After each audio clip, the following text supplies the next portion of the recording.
नमस्कार साथियों, स्वागत है आपका अपने यूट्यूब चैनल विद्या संचार क्लासेस पे। हम लोग पर्यावरण और पारिस्थितिकी पढ़ रहे थे लेखपाल बैच में। 2 लेक्चर हो चुके हैं। अगर आप लोगों ने नहीं देखा है तो उसको जाके ज़रूर देखिए। आने वाले लेखपाल एग्जाम के लिए बहुत ही उपयोगी सिद्ध होगा। केवल लेखपाल ही नहीं, आने वाले पीसीएस या बीपीएससी या जो भी एग्जाम होंगे आपके, उसमें पर्यावरण जो पारिस्थितिकी से जो भी सवाल आएंगे, इस वीडियो से, आने वाले सभी वीडियो से आपके सारे सवाल मिल जाएंगे। लेखपाल के 10 नंबर तो आपको जरूर से जरूर मिलेंगे। तो आइए देखते हैं। पृथ्वी शिखर सम्मेलन। पृथ्वी शिखर सम्मेलन को ही रियो समिट कहा जाता है। कब हुआ था? रियो समिट क्यों कहा जाता है इसको? क्योंकि ये सम्मेलन रियो डी जेनेरियो में हुआ था। रियो डी जेनेरियो कहाँ है? ब्राजील में है। कब हुआ था? 1992 में। ये रियो समिट जो था, संयुक्त राष्ट्र का पर्यावरण एवं विकास सम्मेलन था। इस सम्मेलन में जलवायु परिवर्तन, ग्लोबल वार्मिंग जैसी समस्याओं को लेकर गहरी चिंता जताई गई थी। लगभग 180 देश शामिल हुए थे इस पृथ्वी सम्मेलन में। यह सम्मेलन स्टॉकहोम सम्मेलन 1972। स्टॉकहोम सम्मेलन कब हुआ था? 1972 की 20वीं वर्षगांठ मनाने के लिए आयोजित की गई थी।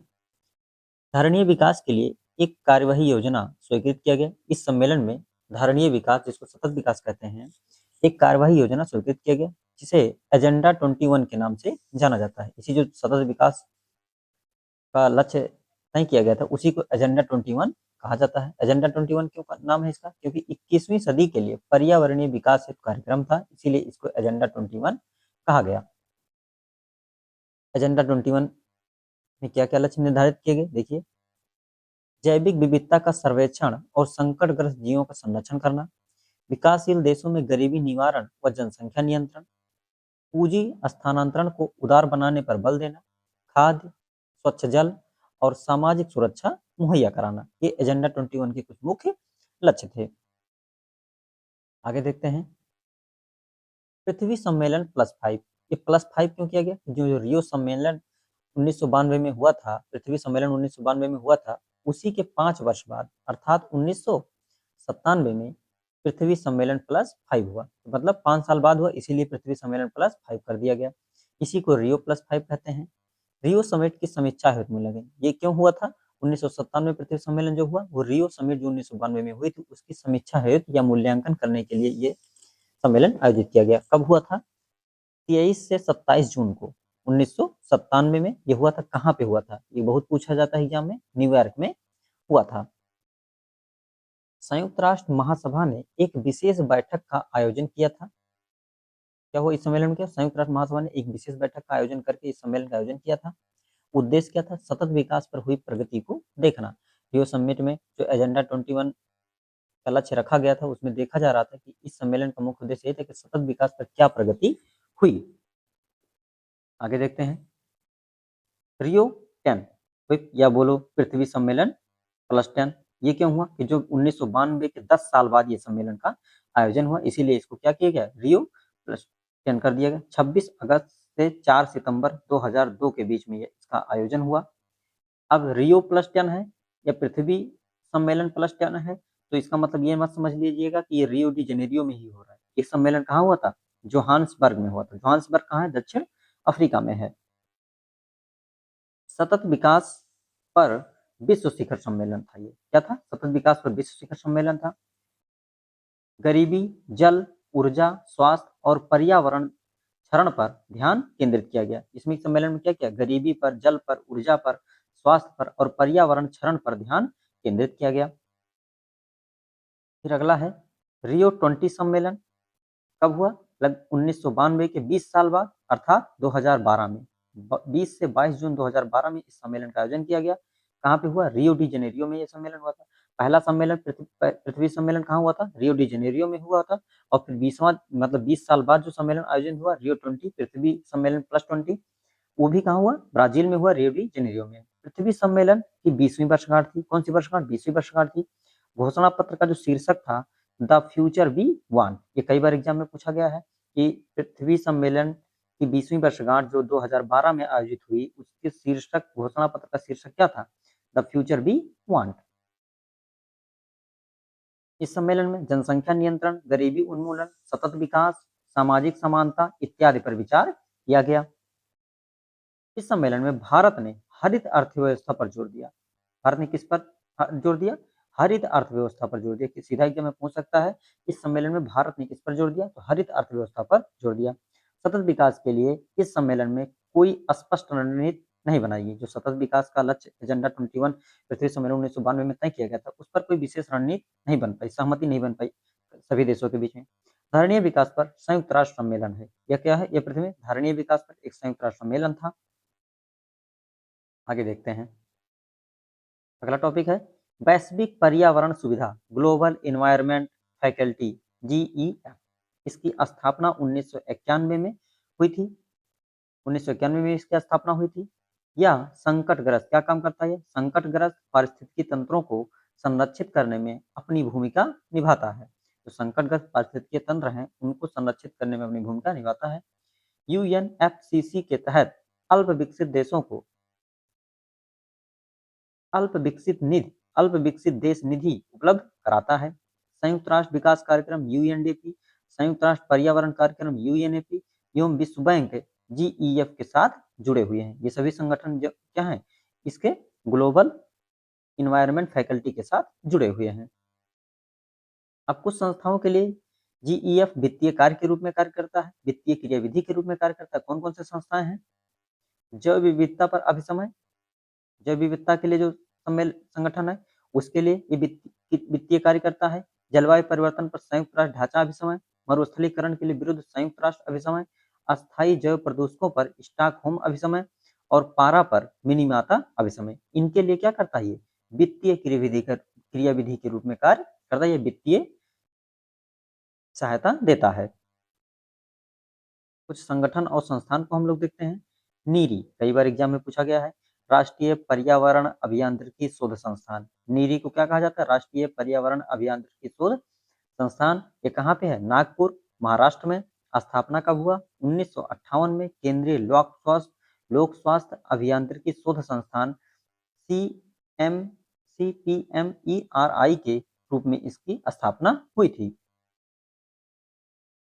इस नीरी के 5 क्षेत्रीय प्रयोगशालाएं हैं। कौन कौन से? चेन्नई है, दिल्ली है, हैदराबाद है, कोलकाता है और मुंबई में इसके क्षेत्रीय प्रयोगशालाएं स्थापित हुई हैं।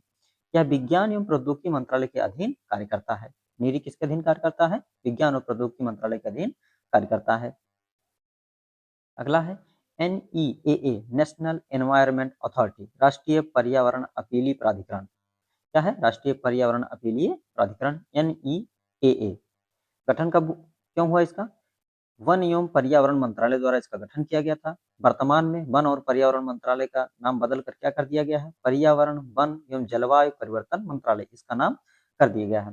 पहले वन एवं पर्यावरण मंत्रालय था, अब इसका नाम पर्यावरण, वन, जलवायु परिवर्तन मंत्रालय हो गया है। इसे राष्ट्रीय पर्यावरण अपीलीय प्राधिकरण अधिनियम 1997 के तहत स्थापित किया गया था। किस अधिनियम के तहत इसकी स्थापना की गई थी? राष्ट्रीय पर्यावरण अपीलीय प्राधिकरण अधिनियम 1997 जो आया था, उसी के तहत इसकी स्थापना की गई थी। वर्ष 2010 में इसके स्थान पर राष्ट्रीय हरित अधिकरण की स्थापना की गई। सीधा एग्जाम में पूछेगा कि राष्ट्रीय हरित अधिकरण की स्थापना कब की गई? वर्ष 2010 में इसकी स्थापना की गई। और इसने किसका स्थान लिया? तो इसने NEAA, नेशनल एनवायरमेंट अथॉरिटी का स्थान ले लिया। अगला है विश्व मौसम विज्ञान संगठन, WMO। संयुक्त राष्ट्र की एक विशेष एजेंसी है विश्व मौसम विज्ञान संगठन। 23 मार्च 1950 को विश्व मौसम विज्ञान अभिसमय लागू हुआ था। 17 मार्च 1951 को IMO, इंटरनेशनल मेट्रोलॉजी ऑर्गेनाइजेशन, विश्व मौसम विज्ञान संगठन के रूप में अस्तित्व में आई। मुख्यालय कहाँ है इसका? जेनेवा, स्विट्जरलैंड में है। वर्तमान अध्यक्ष कौन है? डॉक्टर अब्दुल्ला अल मंडौस इसके वर्तमान में अध्यक्ष हैं। अगला है UNEP, कई बार एग्जाम में पूछा गया है। यूनाइटेड नेशनल एनवायरमेंट प्रोग्राम, इसका फुल फॉर्म है संयुक्त राष्ट्र पर्यावरण कार्यक्रम। क्या है इसका मतलब? हिंदी में क्या कहा जाएगा? संयुक्त राष्ट्र पर्यावरण कार्यक्रम। स्थापना कब हुआ था? 1972 में। UNEP की स्थापना कब हुई? 1972 में। मुख्यालय नैरोबी, केन्या में है। UNEP का मुख्यालय कहाँ है? नैरोबी, केन्या में। वर्तमान निदेशक इसके कौन है? एंगर एंडरसन कहाँ के हैं? डेनमार्क के हैं। आशा करता हूँ क्लास आप लोगों को बहुत समझ में आ रही होगी। आप क्लास को जरूर पूरा देख के जाइएगा। आने वाले एग्जाम में कोई ना कोई क्वेश्चन इससे इस वीडियो से जरूर आएगा। और एक प्यारा सा कमेंट भी किया करिए। जितना लाइक और कमेंट आप करेंगे उतना ही मोटिवेशन मुझे मिलेगा वीडियो बनाने के लिए। चलिए आगे देखते हैं। EPA environment EPA environment protection agency क्या है? ईपीए का full form environmental protection agency. संयुक्त राष्ट्र अमेरिका की संघीय एजेंसी है ये। स्थापना कब हुआ? 2 दिसंबर 1970 को इसकी स्थापना हुई। मानव स्वास्थ्य एवं पर्यावरण संबंधी नियमों के निर्माण एवं प्रवर्तन से संबंधित है। किससे संबंधित है? मानव स्वास्थ्य एवं पर्यावरण संबंधी नियमों के निर्माण एवं प्रवर्तन से संबंधित है। अगला है green peas international. Green peas international क्या है? एक गैर सरकारी पर्यावरण संगठन है। मुख्यालय कहाँ है? नीदरलैंड एम्स्टर्डम में इसका मुख्यालय है। स्थापना 1971 में कनाडा के वैंकूवर में इसकी स्थापना की गई थी, लेकिन मुख्यालय कहाँ है? नीदरलैंड एम्स्टर्डम में इसका मुख्यालय है। क्यों किया गया था? जलवायु परिवर्तन, वनों की कटाई, महासागरों की सुरक्षा, आनुवांशिक इंजीनियरिंग और परमाणु ऊर्जा जैसे मुद्दों पर काम करना शामिल है। इसकी स्थापना इसीलिए की गई थी। आगे देखते हैं। पर्यावरण संरक्षण अधिनियम 1986। पर्यावरण संरक्षण अधिनियम, इसको छाता विधान या अम्ब्रेला क्या कहा जाता है? अम्ब्रेला लेजिस्लेशन कहा जाता है। 1972 में स्टॉकहोम में आयोजित संयुक्त राष्ट्र के प्रथम मानव पर्यावरण सम्मेलन के निर्णयों को कार्यान्वित करने के उद्देश्य से यह अधिनियम भारत सरकार ने लाया था। जो स्टॉकहोम में 1972 में पर्यावरण का सम्मेलन हुआ था, उसको अमल में लाने के लिए भारत सरकार ने पर्यावरण संरक्षण अधिनियम 1986 लाया था। भोपाल गैस त्रासदी जो 1984 को हुई थी, उसी के जस्ट बाद ये पर्यावरण संरक्षण अधिनियम आया।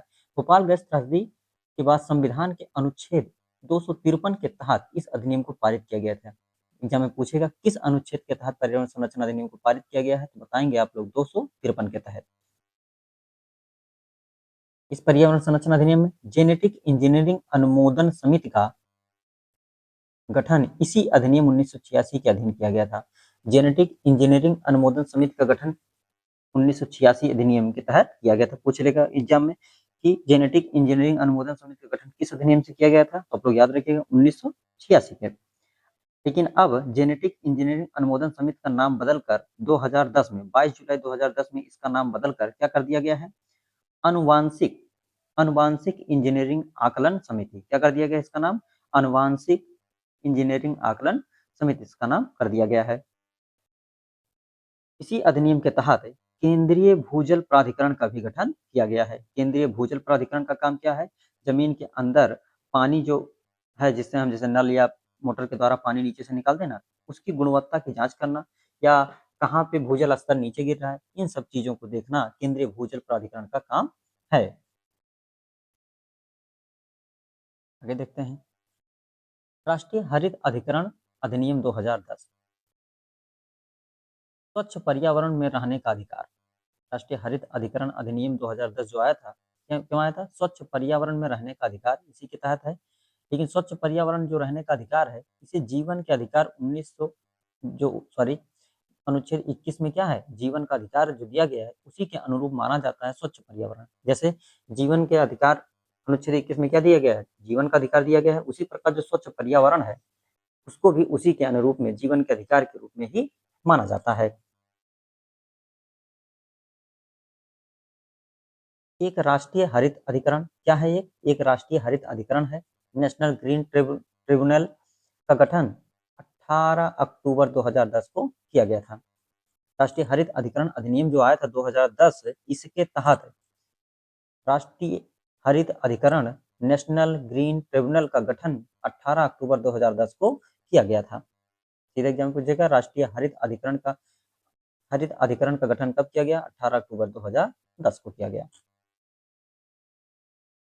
अध्यक्ष कौन है इसके वर्तमान में? न्यायमूर्ति प्रकाश श्रीवास्तव। कौन है इसके अध्यक्ष वर्तमान में? न्यायमूर्ति प्रकाश श्रीवास्तव। पर्यावरण बचाओ और वन संरक्षण के लिए यह अधिनियम आया था। अगला है पर्यावरण संतुलन के संरक्षण से संबंधित पर्यावरण संतुलन के संरक्षण से संबंधित है। कौन-कौन सी चीज़ें संबंधित है? वन नीति अच्छी होनी चाहिए अगर पर्यावरण को संतुलन में लाना है। औद्योगिक नीति भी अच्छी होनी चाहिए। क्यों? क्योंकि उद्योग जहाँ होते हैं वहाँ धुआँ या कचरा जो निकलता है उसके प्रबंधन की अच्छी व्यवस्था होनी चाहिए। शिक्षा नीति भी अच्छी होनी चाहिए। पर्यावरण संरक्षण अधिनियम भी इसी के अंतर्गत आता है। फिर केंद्रीय प्रदूषण नियंत्रण बोर्ड, ये कब आया था? 1974 में इसकी स्थापना की गई थी। ये एक सांविधिक संगठन है। कैसा है? सांविधिक संगठन है। एग्जाम में सीधा कभी-कभी पुट में दे देता है। अगर इसी का स्थान पे ले तो गैर सांविधिक संगठन, अगर आप लोगों ने नहीं जाना है कि सांविधिक संगठन है तो क्वेश्चन गलत हो जाएगा। तो केंद्रीय प्रदूषण नियंत्रण बोर्ड 1974 में स्थापना की गई थी। एक सांविधिक संगठन है।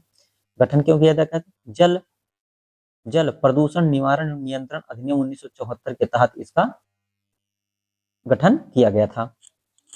इसका गठन किया गया था वो प्रदूषण निवारण एवं नियंत्रण अधिनियम 1974 के तहत किया गया था। फिर अगला है वायु अधिनियम, मतलब वायु प्रदूषण एवं निवारण अधिनियम कब आया था? 1981 में आया था। वायु प्रदूषण निवारण एवं नियंत्रण अधिनियम कब आया था? 1981 में आया था। इकोमार्क क्या है? तो इकोमार्क यह प्रमाण पत्र उन भारतीय उत्पादों को दिया जाता है जो पर्यावरण के प्रति मैत्रीपूर्ण हो। याद रखिएगा इकोमार्क क्या है? यह ब्यूरो ऑफ इंडियन स्टैंडर्ड द्वारा वर्ष 1991 से दिया जा रहा है। इको मार्क जो भारतीय उत्पादों को मिल रहा है, कब से मिल रहा है? वर्ष 1991 से मिल रहा है। कौन देता है? ब्यूरो ऑफ इंडियन स्टैंडर्ड्स के द्वारा दिया जाता है। फिर है स्टॉकहोम अंतरराष्ट्रीय शिखर सम्मेलन। स्टॉकहोम अंतरराष्ट्रीय शिखर सम्मेलन इंपॉर्टेंट है, कई बार एग्जाम में पूछा गया। कब हुआ था? 1972 में स्वीडन में हुआ था। कहाँ हुआ था? स्वीडन। स्वीडन में ही स्टॉकहोम है। पर्यावरण पर पहला वैश्विक शिखर सम्मेलन था।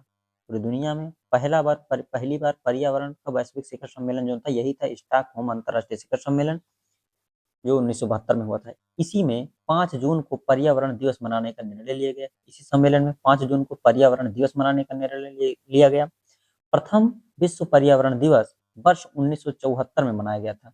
निर्णय तो 1972 में हो गया था मनाना है, लेकिन पहली बार जो मनाया गया वो 1974 में मनाया गया। प्रथम विश्व पर्यावरण दिवस 1974 में मनाया गया। अगला जो विश्व पर्यावरण दिवस मनाया जाएगा 5 जून 2026 को, कहाँ पे होगा? यू आयोजन कौन होगा करेगा? यूएनएपी, लेकिन मेजबान देश अजरबैजान बाकू में ये मनाया जाएगा। विषय इसका होगा जलवायु परिवर्तन। पर्यावरण से संबंधित कुछ पुस्तक हैं जो इंपॉर्टेंट है, याद रखिएगा। हरित विकास ग्रीन डेवलपमेंट, ये पुस्तक किसने लिखी है? WM एडम्स ने लिखी है। हरित विकास कौन लिखा है? एडम्स ने। साइलेंट स्प्रिंग पुस्तक किसने लिखा है? रेचल कार्सन ने इसकी ये पुस्तक लिखा है। पर्यावरण विज्ञान से संबंधित ये पुस्तक है, 1962 में पहली बार प्रकाशित हुई थी।